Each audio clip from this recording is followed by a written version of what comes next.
출애굽 이후에 광야 40년 동안 모세의 리더십을 따라 이스라엘 백성들이 광야 생활을 했습니다. 광야 생활을 마무리하고 모세는 느보산 산꼭대기에서 저 멀리 산 아래 가나안 땅을 바라보면서 하나님의 부르심을 받지요. 그렇게 모세가 이스라엘 백성들에게서부터 호련히 떠나가게 되어졌을 때 이 백성들은 지도자를 잃은 당황함이 있었을 수밖에 없습니다. 그런데 여호와 하나님께서 그동안 모세를 시종 들었던, 그렇게 모세의 비서로 일했던 여호수아라고 하는 인물에게 내가 모세와 함께 있었던 것처럼 너와 함께 있겠다 하면서 이 리더십을 모세에게서 여호수아에게로 이양하시지요. 이 장면을 생각해 보면 여호수아는 어느 날 갑자기 이 민족의 지도자로 등극되어지면서 두렵기도 하고 부담스럽기도 하고 앞으로 이 큰 일들을 어떻게 감당해야 하겠는가 막막하기만 했을 것 같습니다. 밤에 잠이 오지를 않고요. 그리고 불투명한 미래로 말미암아 답답한 그런 세월을 보내고 있지 않았겠는가 싶습니다. 그런데 특별히 이 여호수아가 이스라엘 백성들을 이끌고 나가야 될 그 가나안 땅, 그 땅에는 전쟁이 기다리고 있는 거예요. 이 가나안 땅에 원주민으로 자리 잡고 있는 이들이 기골이 장대하고 싸움에 능한 사람인데다가 여리고성을 위시로 해서 이 가나안 지경에 자리 잡고 있는 도성들이 요새입니다. 광야 세월 40년을 보냈던 이스라엘 백성들이 많은 전투 경험도 부족하고 병력도 충분치 않고, 그런데 하나님은 이 땅을 주시겠다고 했지만 그저 들어가서 거저 먹는 땅이 아니고 그 땅에 있는 원주민들을 하나하나 물리치고 내쫓음으로 그 땅의 새로운 주인으로 등극하는 일이 남아 있어요. 모세가 떠나가고 여호수아가 이 백성들을 이끌고 이 큰 일, 가나안 정복 전쟁을 감당해 내야 된다고 하는 이 중차대한 사명을 생각할 때 그의 마음에 답답함과 두려움과 그리고 한숨부터 나오지 않았겠는가, 이런 생각이 듭니다. 그런데 여호와 하나님께서 그때에 여호수아에게 나타나서 이렇게 말씀하시죠. 여호수아야, 내가 모세와 함께 있던 것 같이 너를 떠나지 않고 버리지도 않을 것이다. 그러니 강하고 담대하라. 너는 그저 내가 내게 명하는 그 말씀대로 흔들림 없이 순종하기만 하면 된다. 말씀을 가까이 하고 말씀을 주야로 묵상하며 거기 기록된 대로 지켜라. 그러면 내 길은 형통하게 열려지게 될 것이다. 이 언약의 말씀을 여호수아가 받습니다. 그래서 하나님이 모세에게 부여하셨던 권세, 리더십입니다. 모세에게 주셨던 권세와 같은 권세를 여호수아에게도 부여하시겠으니 여호수아는 두려워할 것 없이 말씀만 순종함으로 받들면 하나님이 이를 이루실 것이라고 확증해 주신 거예요. 이 말씀 듣고 여호수아가 가나안 땅에다가 정탐꾼들을 보냅니다. 그들이 돌아와서 하는 보고를 듣고 하나님께서 이 땅 가나안 땅을 우리에게 주시겠다 하는 확신이 들었습니다. 그래서 여호수아가 요단강을 건너게 됩니다.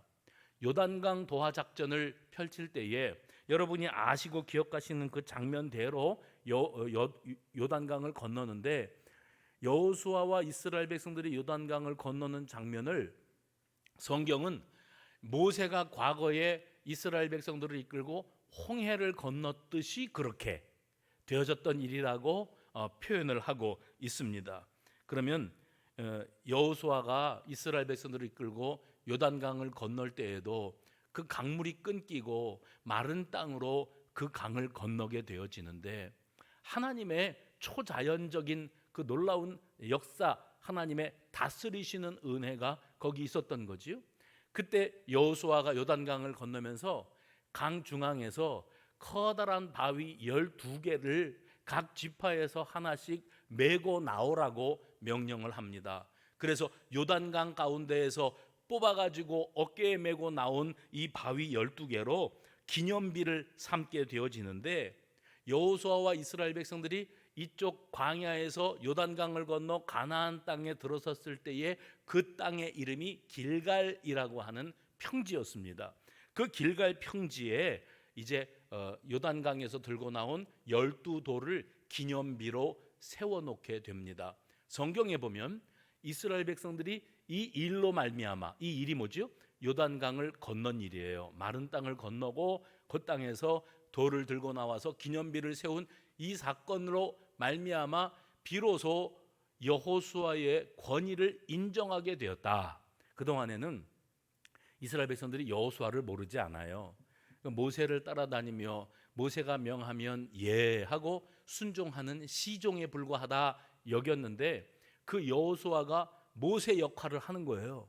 그런데 모든 게 믿op지 않고 불안하기 짝이 없습니다. 과연 여호수아가 모세만큼 해내겠는가 싶은 의구심들을 품고 바라봤는데, 여호수아를 따라서 요단을 건너고 기념비를 세우고 드디어 가나안 땅의 길갈 평지에 도착해서 거기에 장막을 치게 되었을 때 비로소 여호수아가 우리의 리더가 될 만하다, 우리의 리더가 되었다 하고 비로소 백성들이 인정하게 되었다는 겁니다.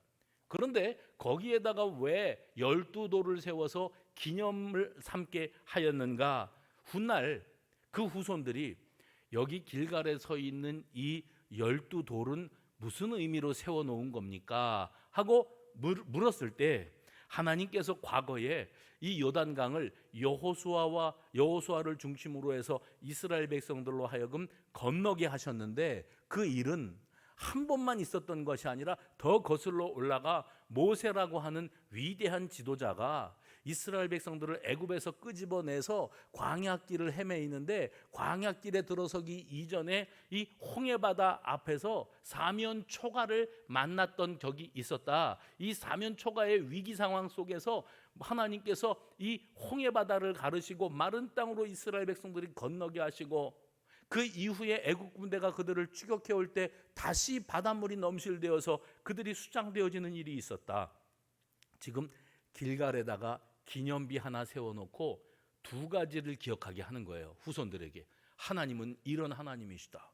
구원의 하나님이시고 언약에 신실하신 하나님이셨고, 그 하나님은 말씀만 하시는 하나님이 아니라 실제 우리의 삶 가운데 그런 역사를 이루신 하나님이다 하는 것을 명백하게 후손들에게 교훈 삼게 하기 위해서 거기 길갈에 12돌을 세운 것이다, 그렇게 말씀하고 계십니다. 그래서 거기 그 돌을 세운 이유를 여호수아 4장 24절에 보시면 이렇게 가르치라고 말했어요. 이는 땅의 모든 백성에게 여호와의 손이 강하신 것을 알게 하며 너희가 너희의 하나님 여호와를 항상 경외하게 하려 하심이라.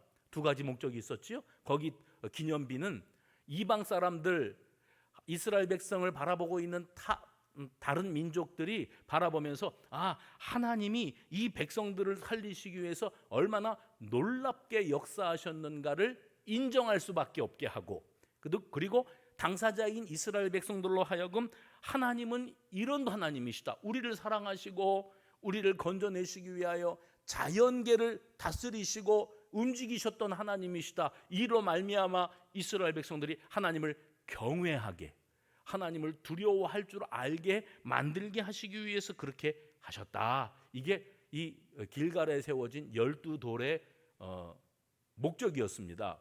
그리고 이제 그 길갈 땅에 머무르면서 이스라엘 백성들이 거기서 할례를 행하였고요. 그리고 그 땅에서 유월절 절기를 지킵니다. 그리고 길갈에서 할례와 유월절 절기와 더불어 가나안 땅의 소산물로 무교절 볶은곡식을 먹었다 그랬고요. 그리고 그 순간에 그동안에 내렸던 만나가 그쳤더라 그랬습니다. 만나는 출애굽한 이스라엘 백성들이 갈 길을 알지 못하고 헤매이고 다닐 때 40년 동안이나 이 백성들에게 하나님이 내리신 양식이었지요. 아침에 밖에 나가면 하얀 눈이 내린 것처럼 온 사냐의 바위 위에 들판에 눈이 내린 것처럼 이 만나가 내려 있고 이것을 모아서 저들이 양식을 삼았더랬습니다. 그런데 이제 광야 40년 기간이 지나고 요단강도 건너고 이제 가나안 땅에 길갈에 첫 발을 내딛게 되었을 때 저들이 뭐 절기도 지키고 할례도 행하고 그 땅에 곡식으로 양식을 삼았더라 했는데 그 순간 하나님이 내리셨던 만나가 거기까지 그쳤더라 그랬습니다. 제가 드린 지금까지의 말씀이 오늘 본문 여호수아 5장 13, 14, 15, 16, 15절까지의 말씀의 내용의 요약이에요. 오늘 본문에 들어오는 장면의 요약이 여기까지입니다. 그리고 길갈에 들어온 이스라엘 백성들이 그 땅의 첫 성 여리고성입니다. 여리고성 함락 작전에 들어가는데 이게 여호수아 6장에 나오는 말씀이에요. 그러면 여호수아 4장, 5장에 나오는 이 스토리들이 여호수아 6장 여리고성이 무너지는 이 역사가 이루어지기까지 그 배경인데 그 사이에 오늘 본문 석절의 말씀이 자리 잡고 있는 겁니다. 가나안 정복 전쟁을 앞두고 여호수아가 여리고에 가까이 도착했을 때 한 사람이 칼을 빼어 손에 들고 마주 선 모습을 보았다. 여호수아가요. 그래서 여호수아가 그에게 물었습니다. 당신은 우리 편입니까? 우리의 대적들의 편입니까? 우리 편입니까? 우리 대적의 편입니까? 하고 물었어요. 13절에. 그랬더니 그가 말하기를 나는 여호와의 군대 대장으로 여기에 왔다. 이렇게 대답했어요. 그래서 여호수아가 즉시 그 자리에 엎드려서 절하면서 이렇게 말합니다. 주여, 종에게 무슨 말씀을 하려 하시나이까? 그때에 군대 대장이 여호수아에게 말하기를 내 발에서 신을 벗으라. 내가 선 곳은 거룩하니라. 15절입니다. 내 발에서 신을 벗으라. 내가 선 곳은 거룩하니라. 그래서 여호수아가 그대로 행하였다. 즉시 신을 벗으라 했으니 벗고 순종했다는 말입니다. 그리고 이 장면으로 여리고 정복 전쟁에 들어서게 되어집니다. 그러면 여리고 성을 함락시키고 그 성의 주인이 되어지는 이 과정 속에 반드시 전제 조건이 뭐였는가 하면 여호수아라고 하는 한 인물이 하나님의 말씀에 순종하는 건데 어떻게 순종해야 되냐면 내 힘으로 지도자가 되어서 나를 따르라 하고 이 전쟁의 리더십을 발휘하고 작전을 펴고 무기를 동원하고 병력을 동원해서 여리고성을 무너뜨리는 게 아니고 이 땅은 여호와 하나님이 너희에게 약속하신 땅, 거룩한 땅이다. 이 땅에서 너희가 생존하기 위해서는 반드시 선결 조건이 있는데 그것은 네 발에서 신을 벗어야 한다. 그 특별한 의미가 있는 메시지로 이 말씀을 주셨고 그리고 여호수아가 그 말씀에 순종했고 그리고 그 이후에 여리고성 무너지는 사건이 바로 여호수아 6장에 이어지게 되어지는 겁니다. 그래서 이 신을 벗는다고 하는 것이 과연 어떤 의미가 있는 것이었을까?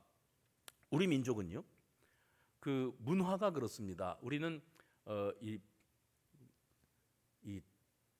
방에서 생활을 하고 잠잘 때도 침대 생활, 의자 생활이 아니라 방바닥에서 그 몸을 지진다 그러지요. 불을 떼고 뜨끈뜨끈한데 등허리를 지져야 그래야 몸도 풀리고 자고 일어난 것 같고 그러지 않습니까? 우리 민족이 가지고 있는 특별한 문화입니다. 저 이웃나라 일본만 가도 다다미 방에서 생활을 하거든요. 중국 사람들은요, 이 사람들도 침대 생활하고 의자 생활하는 사람들입니다. 유독 우리 민족만 이렇게 방 바닥에서 생활을 하는 이런 문화이기 때문에 밖에서 다닐 때는 뭐 집신도 신고 다니고 고무신도 신고 다니고 신을 신었겠지요. 그러다가 이제 집으로 들어갈 때는 신을 벗어놓고 가지런히 벗어놓고 텐마루로 올라서는 겁니다. 그렇게 올라서서 방으로 들어가고 가정 생활을 이어가게 되어지는데 이 문화가 우리에게만 있어요. 그래서 만약에 여러분이 여행을 가셔서 다른 나라에 만약에 여행을 가시게 되면 당황스러운 일이 생깁니다. 우리는 신발을 벗고 들어가거든요. 남의 집에 갈 때. 신발을 벗으려고 하는데 신발장이 있어야죠. 문 밖에 복도에다가 신발 벗어놓고 사는 사람은 한국 사람들. 그리고 그게 없는 집들은 그냥 현지인들이에요. 그만큼 우리는 신발 벗고 들어가야만 되는 것으로 알고 그게 몸에 배어 있어요. 그 신발을 신고 들어가는 것은 대단히 결례고 그거는 아주 미개한 일이다 이렇게 여깁니다. 반면에 그 우리 민족이 아닌 다른 민족들은 일단 저들이 의자 생활, 침대 생활을 하기 때문에 집에 들어설 때 굳이 신발을 벗을 이유가 없습니다. 그래서 신을 신고 들어가지요. 그러니까 신발장이라는 게 있을 수가 없는 거예요. 만약에 실내화로 갈아 신더라도 그들의 문화는 반드시 신을 신고 집안에서도 움직이는 그런 문화입니다. 이 나라 일본 같은 경우에는 누가 그런 연구를 했더라고요. 이 사람들은 또 유독 남의 집에 들어갈 때 신발을 벗기도 하는데 그 벗을 때에는 돌려놓는다는 거예요. 그 왜 이렇게 신발을 돌려놓는 것에 집착을 하는가 했더니 지진이 일어나서 갑자기 땅이 흔들리고 집이 무너지면 일단 뛰어나가야 되거든요, 밖으로. 그때 맨발로도 뛰어나가지만 얼른 신발 신고 나가려고 돌려놓는다. 그런 연구를 하신 분도 계시더라고요. 일단 우리는 신발 벗고 들어가는 것이 습관이 되어 있고 그게 아주 자연스러운 그런 민족입니다. 근데 이방인들은 그렇지 않아요. 여러분, 전쟁을 앞둔 여호수아에게 여호와의 군대 대장이 내 발에서 신을 벗으라. 그리고 그 이유가 뭐냐면 내가 선 곳이 거룩하기 때문이다. 거기는 거룩한 곳이니 신을 벗어라 그랬습니다. 좀처럼 신을 벗을 일이 없고 실내에서도 신을 벗고 움직이는 그런 민족입니다. 이방 민족들이 또 그렇습니다. 여러분이 해외 여행을 가보신 분들은 어떤 경험을 하실 수가 있는가 하면 불교나 이슬람 국가에서요, 자기들의 그 문화재가 되어 있는, 문화유산이 되어 있는 무슨 어떤 건물들이나 또 어떤 장소가 있으면 그곳을 관람하는 거예요. 외국인들이 관광객으로 온 거예요. 그래도 그 안으로 들어가려고 그러면 꼭 그럽니다. 짧은 치마 안 돼요. 반바지 안 돼요. 그래서 이 보재기 같은 거라도 허리라도 두르고 드러낸 다리를 가려야만 들어갈 수 있는 곳이 있어요. 그리고 신발 안 돼요. 신발도 반드시 벗어놓고 맨발로 가는데 이슬람 같은 경우는 신발만 벗는 게 아니라 그 발도 반드시 씻고 들어가야 됩니다. 그래서 발 씻는 곳까지 따로 있다고 저는 들었거든요. 그래서 이 사람들이 웬만해 가지고서는 신고 다니는 사람들인데 그래도 자기들의 우상이 있거나 자기들이 생각했을 때 이 신성한 장소, 그죠? 신성하고 거룩한 장소라고 여기는 곳에는 관광객들이라고 할지라도 함부로 신발 신고 들어오면 안 되고 발을 씻고 들어와야 되고 그리고 허리에 뭐라도 두르고 다리 드러낸 것을 가리우고 들어와야 된다는 어떤 규정을 세워놨고 거기 들어가서 구경하고 싶은 사람들은 반드시 그들이 원하는 대로 그렇게 해 주어야 되는 겁니다. 그래서 우리가 왜 이런 문화가 생기는가를 생각해 봤을 때 신발과 그리고 거룩한 장소가 어울리지가 않는 거예요. 상반된 이미지. 신발은 속입니다. 세속. 그리고 신발을 벗고 들어서는 그곳은 성입니다. 거룩한 땅이에요. 그러니까 세속과 거룩한 땅이 확연히 구분되어지는 그 문턱에서는 세속의 것을 벗어내고 거룩한 그 땅에 특별한 마음 자세와 몸가짐을 가지고 들어서는 것이 정상이다. 이거는 어느 민족이나 다 가지고 있는 사고 방식이에요. 특별히 오늘 여기에 여호와의 군대 대장이 여호수아에게 신을 벗어라. 지금 전쟁하러 가야 되거든요. 여리고 정복 전쟁이 참 치열했고 하나님의 방법으로 특별하게 승리로 장식된 전쟁이었는데 그 전쟁으로 나아가게 되어지는 과정에 여호수아가 맡은 자리는 이 백성들을 이끌고 이 일을 주도해야 되는 중책입니다. 지도자니까요. 그런데 이 중책을 맡으면서 가장 먼저 그가 해야 될 일, 전쟁보다 더 급한 일이 뭐냐면 세상적으로 내가 속된 것과 지금 하나님의 명령을 받들어서 이 백성들로 하여금 여리고 정복 전쟁을 승리로 장식하게 만드는 이 일을 감당하는 데 있어서 나는 새 사람이 되어야 되는 거예요.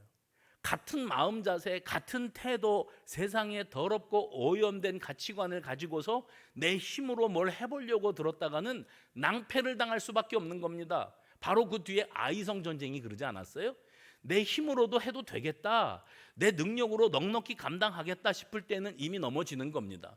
끝까지 거룩 하나님의 땅에 들어서서 여호와 하나님께서 주시는 이 과업을 감당해 나가기 위해서는 과거의 나, 때 묻은 나는 내려놓고 오염된 사고 방식과 세속적인 가치관과 세속에 물들어 있는 삶의 습관들을 다 내려놔야 된다는 거예요. 그렇지 않고서는 내 힘으로 이 일이 안 되게 되어 있다는 거예요. 바로 이것이 신을 벗어라. 여러분, 내 발에서 신을 벗어라 하는 이 말씀을 들으면서 어디서 많이 들어본 구절인데 하는 생각을 하시는 분들이 계실 겁니다. 모세가, 여호수아의 앞선 리더 모세입니다. 모세가 애굽의 궁궐에서 공주의 양자로 40년 동안을 컸습니다. 나이가 40이 먹었으니까 이제 자기 정체성 그리고 자기 주관, 인생관 이것이 확실하게 자리 잡아가는데 자기가 누군지를 알아요. 왜냐하면 어머니의 젖을 물고 컸거든요. 히브리인의 정체성이 이 모세에게 자리 잡고 있었습니다. 신분적으로는 애굽 궁궐의 왕족으로 살지만 양자로 입양됐으니까요. 그렇지만 내 속에 흐르는 피는 히브리인의 피라는 것을 모세가 잘 알고 있습니다. 그래서 그 모세가 애굽 사람들 속에 살면서 히브리인들에 대해서 애틋한 마음을 갖지요. 우리 동족인데 이 땅에 와서 얹혀 살면서 참 서러움을 많이 당하고 세월이 가면 갈수록 엄청난 고통을 겪고 있는 거예요. 그 모습을 참 안타깝게 여기던 모세가 이스라엘 백성을 애굽 사람이 괴롭게 하는 모습을 보고 그 애굽 사람을 쳐 죽이는 거죠. 쳐 죽이고 모래 속에다가 감춰버렸어요. 근데 다음 날 이스라엘 백성들끼리 다툴 때 너 동족들끼리 그러면 쓰냐 했더니 그 사람 중에 하나가 뭐라 그랬는가 하면 네가 어제 이 애굽 사람도 때려 죽이더니 오늘은 나를 죽이려느냐 하고 혈기를 내니까 모세가 당황합니다. 아, 내가 사람 죽이고 모래 속에다가 숨겨놨으니 완전 범죄, 증거 은닉을 해놨으니 아무도 모를 것이다 이렇게 여겼는데 세상이 다 알고 있었구나. 그러면 이제 자기가 살기 위해서는 도망가는 것밖에 없습니다. 그래서 도망간 곳이 미디안 광야였고요. 미디안 광야에 가서 이드로라고 하는 그 땅의 제사장에게 얹혀 살면서 그 딸과 결혼을 하고 장인이 맡겨주는 그 양무리를 이끌고 양들을 치는 목동, 목자의 생활을 합니다. 그러면서 40년 세월을 보내요. 그래서 모세가 나이 80을 먹게 된 것 아니겠습니까? 그렇게 광야길에서 양들을 치는 목자로 살던 모세가 어느 날 특이한 광경을 봅니다. 광야에 떨기나무가 드문드문 있는 거는 흔한 일이에요. 그리고 때로는 자연 발화가 되어지든지 너무 가물고 메말라서요 나무들끼리 바람에 비벼지다가 불이 나는 경우도 있고 어떤 때는 마른 하늘에 벼락이 떨어져 가지고 나무에 불이 타는 경우가 있는데 우리나라처럼 빽빽한 산이면 산불이 나면은 후루룩 다 타버리지만 이 광야에는 저쪽에 나무 한 그루 이쪽에 나무 한 그루라서 타도 그 나무 하나만 후루룩 타면 재가 되고 끝나는 거거든요. 그런데 모세가 본 광경은 뭐냐면 그동안에 내가 떨기나무에 불 붙은 거 본 적도 있는데 그러면 불이 나서 활활 타다가 숯덩이가 되어서 그리고 저절로 불이 꺼지고 그리고 수검댕이만 남더라. 그게 모세의 경험인데 이번 경우는 불이 활활 타오르는데 나무가 사그라들지를 않는 거예요. 불이 꺼지지도 않는 거예요. 야, 이런 광경은 내가 평생에 처음 본다. 80평생에 처음 본다. 그러고 다가서는데 그 불꽃 속에서 여호와 하나님께서 음성을 들려주시지 않습니까? 뭐라고 그랬어요? 모세야, 이리로 가까이 오지 말라. 네가 선 곳은 거룩한 땅이니 내 발에서 신을 벗으라. 잘 생각해 보세요. 여호수아가 조금 전에 들었던 말씀은 내 발에서 신을 벗어라. 이는 여기가 거룩한 땅이기 때문이다. 그랬고 모세가 들었던 말은 이 땅은 거룩한 땅이니 내 발에서 신을 벗어라 그랬고 그 말이 그 말이잖아요. 이게 지금 모세하고 여호수아의 이 사이에는 평행 이론 같은 게 존재합니다. 그래서 모세가 겪었던 일들이 여호수아가 겪고 있고 여호수아가 경험한 일들이 거꾸로 거슬러 올라가면 모세도 이미 겪었던 일이에요. 그런데 네가 선 곳이 거룩한 땅이니 네 발에서 신을 벗어라 하는 말씀을 모세가 들었을 때 하나님이 그 말씀만 하신 게 아니라 뭐라고 특별한 말씀을 덧붙이셨는가 하면 나는 내 조상의 하나님 언약의 하나님인데 애굽에 있는 내 백성들의 고통을 분명히 보았고 그들이 부르짖는 소리를 들었고 그 근심이 무엇인지를 알고 있다. 이제 내가 내려가서 그들을 애굽인의 손에서 건져내고 그들을 그 땅에서 인도하여 아름답고 광대한 땅, 젖과 꿀이 흐르는 땅으로 데려가려 하노라. 인도하여 데려간다고 모세에게 약속하셨던 그 땅, 지금 여호수아가 들어와 있는 길갈 가나안 땅입니다. 하나님께서 그렇게 말씀을 하셔서 이 하나님이 세우신 구원 계획이 있고 아브라함과 이삭과 야곱과 맺어주셨던 언약 이행 계획이 확실하게 펼쳐지는 거예요. 그리고 그 일을 이루시기 위해서 하나님은 모세를 세우고 모세를 특별히 쓰시고자 했습니다. 모세의 신분은 말씀드린 것처럼 장인에게 얹혀 사는 처가살이하는 사위였고 그 장인이 맡겨주는 양무리를 끌고 미디안 광야를 헤매이고 다니는 목자였을 뿐이었습니다. 평범한 그에게 여호와 하나님이 나타나셔서 내가 너를 바로에게 보내겠노라. 큰일입니다. 지금 여호수아가 여리고성 앞에 두고 이 큰일을 어떻게 감당해야 하나 하였을 때 여호와의 군대 대장이 내 발에서 신부터 벗어라, 여기는 거룩한 땅이다 하셨던 장면과 비견될 만한 장면이 하나님께서 모세에게 나타나셔서 내가 너를 바로에게 보낼 거거든. 그리고 이스라엘 백성들을 그 바로의 성하귀에서 건져내서 이 광야길로 이끌어낼 거야. 이 일을 위해서 네가 먼저 해야 될 일이 있다. 네 발에서 신을 벗어라. 이렇게 명령을 내리신 겁니다. 여기에 나오는 이 신이 어떤 신이에요? 모세의 신발이요. 그것은 양치던 목자의 신입니다. 목자가 신고 다니는 신이에요. 광야에서 먼지가 풀풀 나는 광야에서 먼지가 쌓이고 어떤 때는 양의 배설물도 짓밟고 지나가서 그것도 묻고 오염될 대로 오염되어 있는 그 신발은 이제 여호와 하나님께서 부르시는 그 거룩한 땅과 전혀 어울리지 않아요. 아까 성과 속, 세속과 거룩함이 어울리지 않기 때문에 신을 벗어야 했다고 표현을 했습니다. 어울리지가 않아요. 이제 모세는 새로운 사명을 받고 큰 일을 감당해야 되는 사람이었습니다. 지금까지 살아왔던 자기의 방식, 그 신을 신고서는 하나님이 맡겨주시는 이 일을 감당해낼 수가 없었던 겁니다. 그래서 세상에 찌들고 탐욕과 욕망과 과거에 연연하고 살았던 그 신발을 벗어버려야만 했다는 거예요. 여러분, 사람은요, 신발을 보면 옷 장사를 하는 사람은 지나가면서 사람들 옷을 본대요. 저 미용실에서 머리 깎거든요. 미용사가 그러는데 자기는 사람을 보면 헤어스타일만 보인대요. 신발 장사들은 여러분이 구두 하나 사려고 구두 가게에 쓱 들어서면 여러분의 아래 위로 훑었는데 제일 먼저 뭐부터 보는 줄 아세요? 신발 장사가 구두부터 봅니다. 구두. 왜냐하면 이 사람의 신발에는 그 사람의 건강 상태가 있대요. 또 생활 습관이 있대요. 그리고 그 스크래치 난 거를 보면 이 사람이 어떻게 행동하고 사는 사람인지도 다 드러난대요. 우리는 그냥 신발이지만 여러분 걸어가실 때 나는 똑바로 걸어간다고 여기시지만 팔자걸음 걷고 계시는 거 알고 계십니까? 심해야 팔자걸음이라 그러지 웬만하면 다 약간씩은 다 팔자걸음을 걷습니다. 문제는 여러분의 신발의 뒤꿈치를 보면 구두굽이죠. 뒤꿈치가 달아있는 것을 보면 그게 똑같지가 않다는 것을 발견하시게 될 거예요. 지금 궁금하시면 지금 벗어보셔도 뭐라고 안 하겠어요. 똑같지가 않아요. 그건 무슨 말인가 하면 우리가 척추가 틀어지거나 자세가 이미 이렇게 무너졌어요. 그래서 나는 뭐 쩔뚝쩔뚝 걷는 거는 아닌데 똑바로 걸어 다니는 것 같은데 분명 섬세하게 미세하게 여러분은 쩔뚝거리며 걸어 다니고 계시는 거예요. 왜냐하면 자세가 이미 흐트러져 있기 때문에 그런 거지요. 그 신발을 파는 사람들은 신발을 보면 그 사람의 걸음걸이만 보면 행적을 알고 습관을 알고 건강 상태를 알 수 있다고 그러지 않습니까?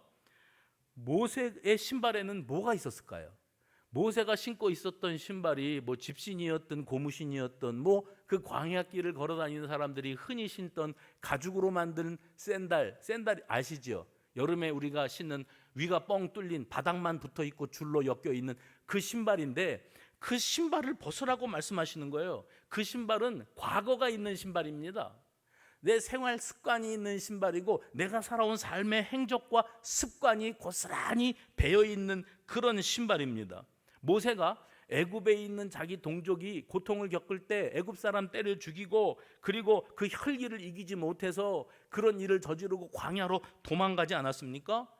그 시신을 숨길 때 완전 범죄의 은닉을 시도했던 일도 있습니다. 인간의 특성이 어디에 있는가 하면 남들이 잘못을 저지르고 죄를 저지르면 냉정합니다. 서슬이 시퍼래가지고 어떻게 인간의 탈을 쓰고 그럴 수가 있느냐 이렇게 흥분을 합니다. 그런데 여러분, 자기 자신이 그만한 죄 아니면 그보다 더한 죄를 지었어도 축소하거나 외면하거나 숨기고 싶어하는 게 인간이에요. 내 잘못은 숨기고 정상 참작을 요구하고 그럴 수밖에 없었다고 그렇게 말하고 싶고 다른 사람이 잘못한 것은 가만 있지를 못해요. 모세가 악한 사람이 아니라 모든 인생이 가지고 있는 본능이 이렇다는 겁니다. 하나님은 그런 모세에게 신을 벗어라 이렇게 말씀하셨어요. 지금까지 네가 가지고 있는 가치관, 고집스러움, 혈기, 행동 양식, 생활 방식, 걸음 애써 자기의 죄악과 지나간 과거를 축소하거나 외면하려고 들었던 이 모습들을 이제는 벗어 던져라 말씀하시는 거예요. 이제부터 하나님은 모세를 들어서 이스라엘 백성들을 언약의 땅 가나안 쪽으로 인도하시는 큰 계획을 이루실 텐데 지금까지 모세가 살아왔던 생활 양식이나 가치관 이런 행적들과 행동 양식을 가지고서는 그 일을 감당할 수가 없다는 거지요. 신앙생활을 평생을 해오고 수십 년을 신앙생활을 해오면서도 여전히 우리들은요 신을 벗지 못한 상태. 이 거룩한 땅에 신을 벗지 않고 들어왔어요. 우리가 신앙생활을 그렇게 해온 거예요. 그래서 신앙생활을 한다고 하는 내 속에 혈기가 있고 무절제가 있고 부정적이고 비관적이고 냉소적이고 자기 합리화에 급급하고 인색하고 계산적이고 지극히 자기 편리주의, 자기 중심주의적인 신앙생활로 이어가고 있는 경우들이 많습니다. 문제는 뭐냐면 하나님께서 이제 내 인생에 큰 일을 이루셔야 되는데 나는 당사자인 내가 아직 신조차 벗어놓지를 못하고 있는 거예요. 신앙생활하면서 여러분 기적도 좀 경험하시고 예수 믿는 기쁨과 감격을 좀 맛보시고 적어도 내가 10년 전보다는 지금이 내가 신앙적으로 좀 더 성장했다, 믿음이 자랐다 이래야 정상인데 아무리 짚어봐도 나는 10년 전이나 20년 전이나 지금이나 앞으로 10년 후나 맨날 그 모양 그 꼴일 것 같아요. 이유가 뭔지 아세요? 신을 벗을 생각이 없어요. 내 고집과 내 과거와 내가 살아온 삶의 방식과 그 가치관과 개똥 철학을 떨쳐버릴 생각이 없이 예수만 믿겠다는 거예요. 그러니까 신앙생활 하면서 우리가 능력이 없는 겁니다. 왜요? 여전히 내 방식대로만 하니까, 내 고집, 내 판단이 옳은 줄로만 여기니까. 과거에 얽매여서 살면서 우리 자신이 영적 진보를 이룰 수가 없습니다. 오늘 본문에 여호수아도 그랬어요. 여호수아도 거룩한 땅에 서 있습니다. 그동안에는 그가 어떻게 살아왔습니까? 모세의 시종으로, 그러니까 모세의 비서실장으로 살아왔으니까 여호수아가 보기에는 모세가 대단한 거죠. 어떻게 이런 리더십을 발휘할 수 있을까? 모세는 참 대단하다. 내가 꿈에라도 내가 만약에 모세의 자리에 있다면 아이고 난 상상도 못해. 그런 부담을 어떻게 지고 살겠는가? 그러니까 모세는 지시하는 자리에 있었고 여호수아는 지시를 따르고 수종도는 역할만 하면 됐어요. 여호수아에게는 책임 없음. 잘못되든 잘되든 모세가 다 책임지는 거예요. 그런데 이제 그 모세가 사라지고 여호수아가 그 모세가 있던 자리를 차지하게 됩니다. 자기가 원했나요? 하나님께서 그를 그 자리에 지명하여 세우셨습니다. 이제는 내가 리더가 되고 보니까 가까운 거리에서 모세가 리더 노릇하는 거 보면서 대단하다, 참 대단하다, 나 같으면 저렇게 못해. 모세가 위대해 보였는데 모세가 사라지고 내가 그 일을 감당해야 된다고 하니까 두렵기만 하죠. 밤에 잠이 안 왔을 것 같다니까요. 왜냐하면 모든 것을 판단하고 결정하는 자리, 리더의 자리입니다. 그리고 동시에 책임을 져야 돼요. 책임이 있는 자리, 책임을 져야 되는 자리를 감당해야 된다는 것은 얼마나 큰 부담인지 모릅니다. 그런데 모세에게 그러셨듯이 여호와 하나님께서 군대 대장을 보내셔서 내 발에서 신을 벗어라. 이게 무슨 말인가 하면, 여호수아야, 네가 모세 노릇하려고 들 생각하지 마. 모세도 완벽한 인간은 아니었다. 내가 그의 발에서 신을 벗겼어. 그리고 바로 왕에게 보냈어. 지금 너는 여리고성 전쟁을 앞두고 있지? 내가 이걸 어떻게 해? 내가 이걸 어떻게 감당해? 감히 이 엄청난 요새 이 여리고성을 내 힘으로 어떻게 무너뜨릴 수 있을까? 그거 답답하기만 하지. 네가 얼른 지금 이 자리에서 신부터 벗어라. 네가 살아온 지나간 과거, 너의 지도력, 네 경험 다 필요 없다. 네 발에서 신을 벗어라. 왜냐하면 네가 선 곳은 거룩한 곳이기 때문이다. 거룩이 뭐라 그랬어요? 성이죠. 거룩한 것과 세속된 것은 확연히 구분되어야 되고 거기서부터 출발되어지는 거예요. 어떤 게요? 하나님 앞에서 믿음이 성장하고 쓰임을 받고 체험을 하고 기적을 경험하고 간증거리를 삼고 아멘이라도 크게 하고, 이게 다 신을 벗는 사람에게만 가능한 일이었다는 거예요. 군대 대장이 이 명령을 했고 여호수아가 즉시 순종했다 그랬습니다. 다 내려놓고 이제 나의 직속상관 되시는 하나님의 명을 그대로 받들면 된다. 눈에 보이는 여리고성의 위용 앞에 압도되거나 주눅들 필요가 없다. 얄팍한 내 계산법으로 전쟁에 임할 생각하지 마라. 오늘날 우리는 다양한 모습의 여리고성을 직면하게 됩니다. 경제 문제도 여리고성이고요, 인간관계도 여리고성이고요, 또 자녀 교육도 여리고성이고, 내 건강 문제도 내 남은 노후도 여리고성입니다. 영적으로도 우리는 여리고 성벽 앞에 꽉 막힌 현실을 살아가고 있습니다. 왜 우리는 여전히 막막하고 두렵기만 할까요?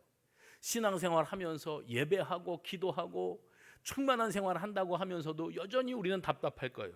아직도 내 신을 내가 벗어놓지 못하고 있는 것은 아니었는지, 하나님 앞에 꼬꾸라짐이 없는 인생으로 그리스도인임내 하고 살아온 것은 아니었는지를 돌아봐야 됩니다. 은혜를 받지 못하고 내 힘으로 버티는 신앙생활이 힘겨워요. 힘듭니다. 은혜 없는 신앙생활은 힘은 힘대로 들고 은혜도 못 받고 살아요. 내 고집, 내 행적과 습관과 가치관이 고스란히 내 인생의 신으로 자리 잡고 있기 때문에 그렇습니다. 누누이 말씀드리지만 운동을 시작하려고 하면 어떤 스포츠든지 제일 먼저 공부터 차는 게 아니에요. 라켓부터 잡는 게 아니에요. 뭐부터 해야 돼요? 체력부터 갖춰야 돼요. 그 다음에 자세 해봅시다. 자세, 근본 자세를 갖춰야 돼요. 지난 주일날 제가 말씀을 전할 때 헛발질이라고 하는 말씀을 드렸어요. 헛발질. 사울 왕이 자기 딴에는 한다고 하는 건데 매번마다 헛발질이에요. 왜 그렇지요? 근본이 잘못되어 있기 때문이에요. 하나님을 향한 근본이 잘못되어 있기 때문이에요. 왜 수십 년을 신앙생활을 하고 수십 년 신앙생활하니까 착실하게 예배 참석하니까 직분도 주고 그 직분이 점점 올라가서 정말 교회 안에서 고위직에까지 올라가도 중요한 건 내가 신앙생활이 자꾸 헛발질이 돼요. 체험도 없고 감격도 없고 은혜도 없고 눈물도 없고 회개도 없고 성령 충만도 모르고 그냥 교회 생활하는 거예요. 종교 생활하는 겁니다. 운동할 때 자세가 처음부터 기본 자세가 잘못되면 그러면 그거 고치기가 그렇게 힘들답니다. 그래서 운동 코치들이요, 뭘 배우겠다고 찾아오는 사람이 제발 한 번도 그걸 해본 적이 없기를 바라는 거예요. 왜냐하면 자기 나름대로 어깨 너머로 배웠어요. 이렇게 하면 될 것 같아요. 그래서 엉터리로 몇 번 같이 그 공놀이를 해봤어요. 그런데 어느 정도는 해갖고 내가 잘하는 것 같다고 여겼는데 진짜 실력자를 만나니까 박살이 나는 거예요. 그래서 왜 나는 이 사람을 절대 못 이길까 해봤더니 그 사람은 처음부터 제대로 배운 사람이고 나는 어깨 너머로 배운 사람이에요. 그러니까 어느 정도 흉내는 내는 것 같은데 절대로 발전이 없습니다. 그러면 자기도 답답해서 코치를 찾아가는 거예요. 제가 레슨을 이제라도 받아서 저 사람을 꼭 이겨보고 싶습니다. 그러면 정말 제대로 레슨을 받아서 이 실력을 향상시킬, 넘어서지 못하는 그게 있잖아요. 우리 집사님 성악가고 뭐 프로지만은 그 성악가 흉내를 내는 사람들이 있어요. 예.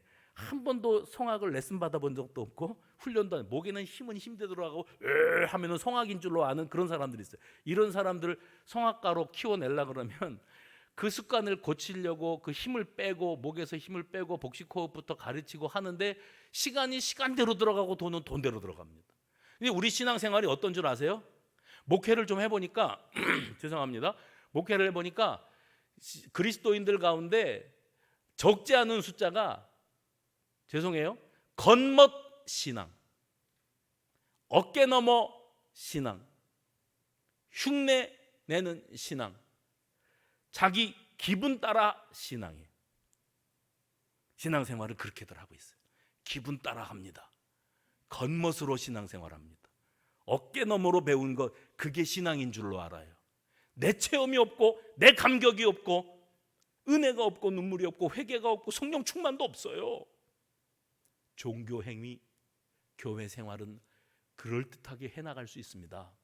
그러나 부디 하나님 앞에, 그 심판대 앞에 서기 전에 여러분 꼭 나를 위하여 십자가에 달리신 예수 그리스도의 대속의 은혜 앞에 꼬꾸라짐이 꼭 있으시기를 간곡히 소망합니다. 그 내 개인적인 꼬꾸라짐이 없는 채 어깨 너머 신앙, 기분 따라 신앙, 흉내내는 신앙, 겉멋 신앙 생활을 하면 그것은 아무 의미가 없는 거예요. 주님, 제가 성가대 했는데요. 주님, 제가 목사 노릇, 주님, 제가 장로하다 왔는데요. 주님, 제가 구역장 리더하다가 왔는데요. 주님이 그러신다면서요. 내가 너를 도무지 알지 못하노라. 이거 참 황당한 소리 아닙니까? 내가 평생에 교회를 떠나본 적이 없는데 주님은 나를 모르신대요. 그럴 수밖에 없는 게, 내가 겉멋에 빠져서 신을 벗어본 적이 없어요. 내 신을 벗는 신앙부터가 시작입니다. 거기서부터가 출발입니다. 신을 벗는다는 것은 고대 그 중동 지역에서 특별한 의미를 가지고 있습니다.